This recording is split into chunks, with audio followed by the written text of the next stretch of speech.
Kasabay po ng pagdiriwang ng karawan ni Pangulo Ferdinand R. Marcos Jr. nitong Biyernes, nagsagawa ang pamahalaan ng pagbibigay ng tulong at serbisyo sa iba't ibang lugar sa bansa sa Palawan.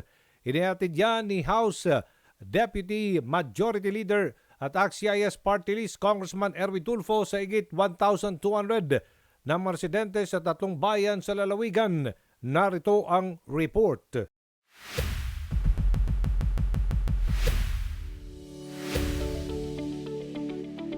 Nagdiwang ng kaarawan nitong Biyernes, September 13, si Pangulong Ferdinand R. Marcos Jr. Kasabay niya ng pagsasagawa naman ng programang handog ng Pangulo, Serbisyong Sapat para sa Lahat, isang simultaneous nationwide distribution of government assistance para sa mga kababayan natin sa iba't ibang lugar sa bansa. Sa Palawan, pinangunahan ni House Deputy Majority Leader ACT-CIS Party List Representative Erwin Tulfo ang programa na layong mailapit ang serbisyo at tulong ng pamahalaan sa mga kababayan nating mga mahihirap. Ngayon, dahil ipinagdidiriwang po natin ang kaarawan po ng Pangulong Bongbong Marcos. At ang utos po sa akin, hindi lang po ako, pati mga kasamahan ko po sa Kongreso, ay tulungan. Sa halip po na maghanda ang Pangulo po doon sa Maynila, ang instruction niya po kay Speaker Martin Romualdez, maglabas ng pondo bawat distrito at ipamigay sa mga tao.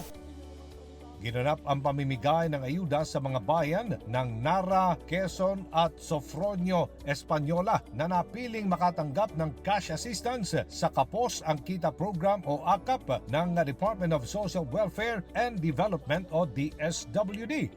Naghandog din ang ACT-CIS Party List na makakain para sa mga dumalong benepisyaryo.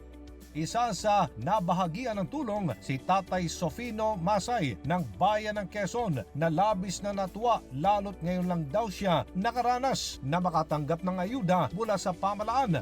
Pambili po ng bigas, saka pangkuhan sa may anak buhay na sa paninda. First time lang talaga kami kakawa nito. Congressman Erwin Tulfo. Marami pong salamat sa kanya. O pati nakasama na po sila, lahat ng masama dito.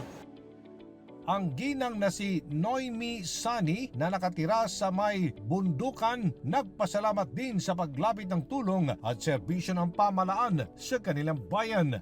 Laking pasalamat ko po talaga po sa buong buhay namin ngayon na po kami nakatanggap ng assistance po. Nagpapasalamat po ako kay Congressman Erwin Tulfo at ACT-CIS po. Kasi po bundok po yung bahay namin po. Nasa higit 1,000 at 200 benepisyaryo mula sa 3 bayan ang nabigyan ng 5,000 cash assistance. Bukod sa pasasalamat, nagpaabot din ng pagbati ang mga residente sa karawan ni Pangulong Bongbong Marcos. Happy birthday po, Pangulong Marcos. Binabati ko po si Bim na happy birthday. Happy birthday, Pangulo. Maraming salamat po sa mga ibibigay yung tulong sa amin. I love you, Pangulo. Nangako naman si Congressman Erwin Tulfo na patuloy ang pamahalaan na ibabahagi at ilalapit ang serbisyo at tulong sa mga residente ng Palawan. Ito po ang pangako ko po sa inyo.